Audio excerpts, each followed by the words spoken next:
जय माता दी मित्रों, मेरा नाम पंडित प्रकाश ज्योति। स्वागत है हमारे YouTube और Facebook चैनल एस्ट्रोवाज में। मित्रों, आज हम चर्चा करने वाले हैं, जैसा कि मैंने आपसे वादा भी किया था, रक्षाबंधन के प्रोग्राम के ऊपर। आज इस कार्यक्रम में चर्चा होगी कब राखी बांधनी चाहिए, राखी जो है कि राशि के अनुसार कैसी राखी आप ले सकते हैं, मिठाई ले सकते हैं, ज्योतिष के अनुसार राखी में क्या शुभ मुहूर्त है और राखी कब बांधनी चाहिए, इसके बारे में इस कार्यक्रम में चर्चा करेंगे। सबसे पहले कहा जाता है, और राखी में एक श्लोक बहुत प्रचलित है, पहले मैं बताना चाहूँगा। ये न बद्धो बलि राजा दानवेंद्रो महाबला तेन त्वाम प्रतिबंधनामि रक्षे माचल माचला। यानी कि जो रक्षाबंधन होता है मित्रों, भाई की लंबी उम्र की कामना के लिए और बहनों की रक्षा हेतु ये त्यौहार मनाया जाता है। क्या राखी सिर्फ भाई बहनों का ही त्यौहार है या इससे भी बहुत कुछ है? आपको पौराणिक मान्यताओं के अनुसार मैं समझाऊंगा। सबसे पहला जो इसका वृतांत आता है वो आता है इंद्र और इंद्राणी का। भविष्य पुराण के अंदर लिखा गया है कि देव और राक्षसों का युद्ध हुआ था, और युद्ध में जीतने के लिए जो इंद्र देवता थे वो बृहस्पति के पास गए थे, और बृहस्पति देव ने ये परामर्श दिया था कि ये न बद्धो बलि राजा दानवेंद्रो महाबला तेन त्वाम प्रतिबंधनामि रक्षे माचल माचला।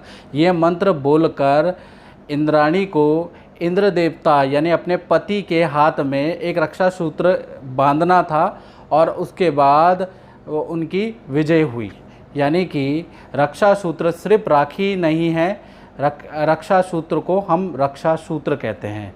इसी प्रकार से दूसरा जो वृतांत आता है वो आता है कृष्ण और द्रौपदी का। तो कृष्ण की एक वृतांत आता है, उसमें उंगली में चोट लग गई थी, हाथ में चोट लग गई थी। तो द्रौपदी जी ने क्या किया था, उस वृतांत के अंदर अपनी साड़ी का एक पल्लू फाड़ के कृष्ण भगवान के हाथ में बांध दिया था, और कृष्ण ने उनको सदैव रक्षा का वचन दिया था और वचन निभाया भी था। दूसरा वृतांत ये आता है। तीसरा वृतांत आता है सिकंदर और पोरू का। यानी कि सिकंदर और पोरू एक दूसरे के बड़े भयंकर शत्रु थे। इस शत्रुता को समाप्त करने के लिए सिकंदर की पत्नी ने अपने शत्रु यानी पोरू को राखी बांधी थी और पति की रक्षा का वचन लिया था। तो एक ये वृतांत आता है। चौथा वृतांत आता है रानी कर्णावती का और सम्राट हुमायूं का। यानी कि रानी कर्णावती जो कि गुजरात की रानी थी, और उनने भी सम्राट हुमायूं को रक्षा सूत्र भेजा था, रक्षा सूत्र बांधा था, और हुमायूं ने उनकी रक्षा भी की थी। तो कुल मिला के ये चार वृतांत आते हैं, ऐसे अनगिनत वृतांत है, जिससे पता होता है कि राखी सिर्फ राखी नहीं है, ये रक्षा सूत्र है, ये जीवन सूत्र है, ये प्रेम सूत्र है। और ये भी नहीं है कि सिर्फ और सिर्फ इसको सगे भाई बहन ही मान सकते हैं, जिससे आपको रक्षा करनी है उसको भी आप बांध सकते हैं। आप पेड़ों को भी बांध सकते हैं, याद रखिएगा।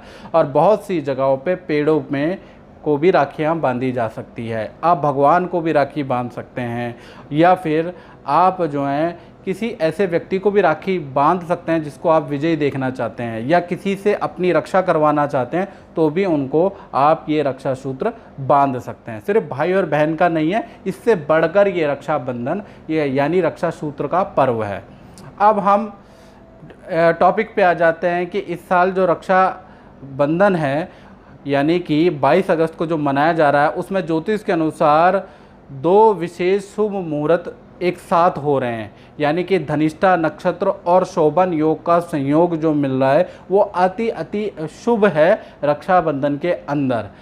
राखी का जो मुहूर्त है इसके बारे में भी हम चर्चा कर लेते हैं। तो 22 अगस्त को जो राखी का सर्वप्रथम मुहूर्त है वो है 5:50 AM से लेकर और सुबह 6:03 तक। एक तो आप राखी सुबह सुबह बांध सकते हैं, नहीं तो आप दोपहर में भी उस दिन राखी बांध सकते हैं। यानी कि दोपहर में देखा जाए तो 1:44 से लेकर और शाम के 4:23 तक राखी बांधने का पूर्ण मुहूर्त है। हाँ, राखी में एक चीज़ विशेष देखी जाती है मित्रों, वो होती है भद्राकाल। तो भद्राकाल 22 तारीख को नहीं है, रक्षाबंधन के दिन भद्राकाल शुरू नहीं हो रहा है। तो डोंट वेरी, ये जो मैंने आपको मुहूर्त बताया है इसमें अगर आप बांध लें तो अति उत्तम रहेगा। अगर आपको टाइम ना मिला तो आप कभी भी बांध लें तो भी सही है। यानी कि उस दिन भद्राकाल नहीं है, 23 अगस्त को भद्राकाल शुरू हो रहा है। अब ये चर्चा कर लेते हैं कि शास्त्रों के अनुसार आप राखी तो बांधते ही हैं, प्रेम का त्यौहार है, कैसे बांधना है, क्यों बांधना है, ये मैं आपको नहीं बताऊंगा क्योंकि प्रेम का पर्व है। लेकिन मैं आपको ये चीज़ ज़रूर बताऊंगा कि कैसे आप राखी में को शास्त्रों के अनुसार और अच्छा बांध सकते हैं, किन किन मंत्रों का उच्चारण कर सकते हैं। वैसे तो इसका सटीक मंत्र है ये न बद्धो बलिराजा दानवेंद्रो महाबला तेन तो आम प्रतिबंधनामि रक्षे माचला। लेकिन ये बड़ा मंत्र है, हो सकता है कि इतनी जल्दीबाजी में आपको याद ना हो, तो मैं आपको सरल और सिंपल मंत्र बताऊंगा। सब याद रखिएगा, कुछ चीज़ें मैं बताऊंगा, ऐसे अगर आप राखी बांधेंगे तो आपको बहुत अच्छा रिजल्ट मिलेगा। शास्त्रों के अनुसार बताऊंगा।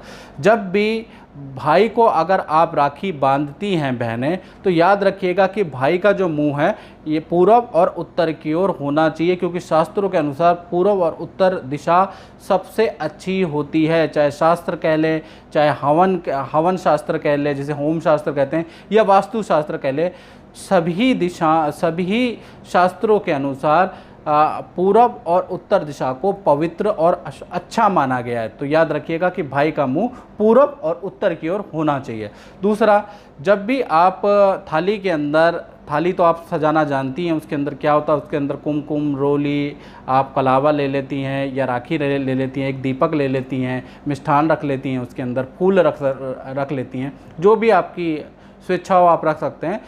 सबसे पहला आपको काम क्या करना, ओम श्री गणेशाय नमः ये मंत्र बोलकर 5-7 बार बोलकर भैया का तिलक करना है और उनको अक्षत लगाना है। याद रखिएगा, ओम श्री गणेशाय नमः, क्योंकि कोई भी शुभ काम की शुरुआत गणेश जी से ही होती है। याद रखिएगा, ये उनको वरदान है। कोई भी पूजा में अगर गणेश मंत्र शुरुआत में ना लिया जाए, गणेश जी की उपासना नहीं की जाए, तो वो पूजा लगती नहीं है। जब भी आप घर की मेरी माता, मेरी बहनें पूजा करती हैं, तो एटलीस्ट गणेश जी से प्रारंभ करें, उनका 11 बार मंत्र का जाप जरूर करें। ओम श्री गणेशाय नमः ये मंत्र का जाप से तिलक और अक्षत करना है। उसके बाद सरल मंत्र है ओम वैष्णवे नमः। ये मंत्र बोल के आपको भाई को राखी बांधनी है, उनको मिष्ठान खिलाना है। ठीक है जी, ये मंत्र आपको बोलना है ओम वैष्णवे नमः, ये याद रखिएगा। उसके बाद भाई की आरती करनी है। तो आरती जब आप करती हैं तो 3 बार, 5 बार या 7 बार करें, इससे ज़्यादा ना करें। याद रखिएगा, 3 बार, 5 बार या 7 बार आपको आरती करनी है। अब उसके बाद एक एक्स्ट्रा मैं आपको बता देता हूँ कि अगर आपको अपने भाई का नाम पता ही होगा और राशि पता ही होगी आपको, तो उनकी राशि के अनुसार भी आप रक्षाबंधन में कुछ प्रयोग करके रक्षाबंधन को और अच्छा बना सकती हैं। जैसे कि मान लीजिए आपके भाई की राशि मेष और वृश्चिक है, तो उनको लाल रंग की आप मिठाई खरीदें, या लाल रंग की अगर आप राखी उनको बांधेंगी तो उनके लिए अति उत्तम रहेगा। इसी प्रकार से वृषभ राशि और तुला राशि के यदि आपके भाई हैं तो उनको सफ़ेद रंग की मिठाई जरूर खिलाएं, या फिर सफ़ेद रंग की आप राखी जरूर बांधें। इसी प्रकार से मिथुन और कन्या के राशि के अगर आपके भाई हैं तो हरे रंग की राखी बांधे या हरे रंग की मिठाई उनको खिलाएं। इसी प्रकार से कर्क और सिंह राशि के यदि आपके भाई हैं तो उनको गुलाबी रंग की मिठाई खिलाएं और गुलाबी रंग की राखी बांधे। इसी प्रकार से आपका धनु और मीन है आपके भाई की राशि, तो आप उनको पीले रंग की मिठाई या पीले रंग की राखी बांध सकते हैं। यदि मकर और कुंभ राशि है आपके भाई की, तो भूरे रंग की मिठाई या भूरे रंग की राखी, मिट्टी के कलर की राखी आप बांध सकते हैं। तो इस प्रकार से अगर आप रक्षाबंधन मनाएंगे, वैसे तो प्रेम का त्यौहार है, जैसे भी मनाओगे बिल्कुल ओके, लेकिन शास्त्रों के अनुसार थोड़ी थोड़ी चीज़ें अगर आप ऐड ऑन कर लेते हो तो रक्षाबंधन और बेहतर हो जाने वाला है। तो मित्रों, इस कार्यक्रम में बस इतना ही।